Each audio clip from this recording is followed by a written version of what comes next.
j'ai choisi de m'installer pour ouvrir des gîtes après mon passage en politique dans le Périgord vert, eh bien c'est parce que c'est un changement de vie. La politique et moi, c'est quelque chose qui s'éloigne de plus en plus, même si le fil n'est pas totalement coupé ou rompu entre les uns et les autres. Après avoir sillonné de long en large le département de la Dordogne, qui est un département qui me plaît depuis très longtemps, eh bien j'ai trouvé l'endroit idéal pour m'installer et ouvrir des gîtes. C'est pour moi le Périgord vert, pour plusieurs raisons, mais la plus importante, c'est qu'on est au cœur d'un parc naturel.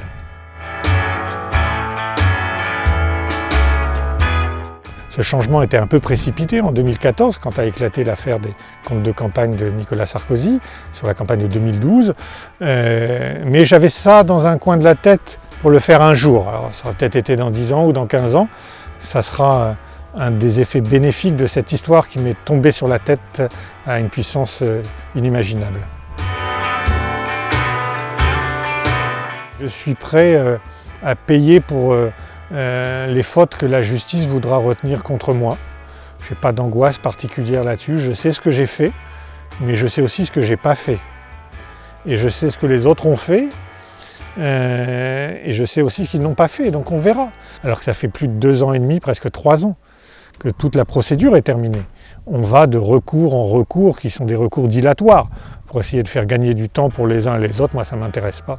Ce qui m'intéresse, c'est répondre aux questions des juges, comme j'ai répondu aux questions des policiers et du juge d'instruction.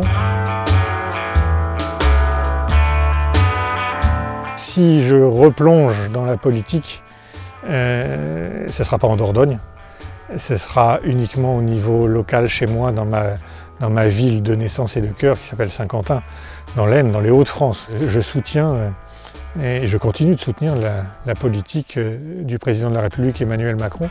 Je l'avais soutenu avant qu'il ne soit président. Je ne fais pas comme d'autres qui l'ont soutenu après. Mais on est toujours déçus en politique. Mais c'est Churchill qui disait que c'est sans doute le pire des systèmes, la démocratie, mais qu'il n'en connaissait pas de meilleur. Voilà.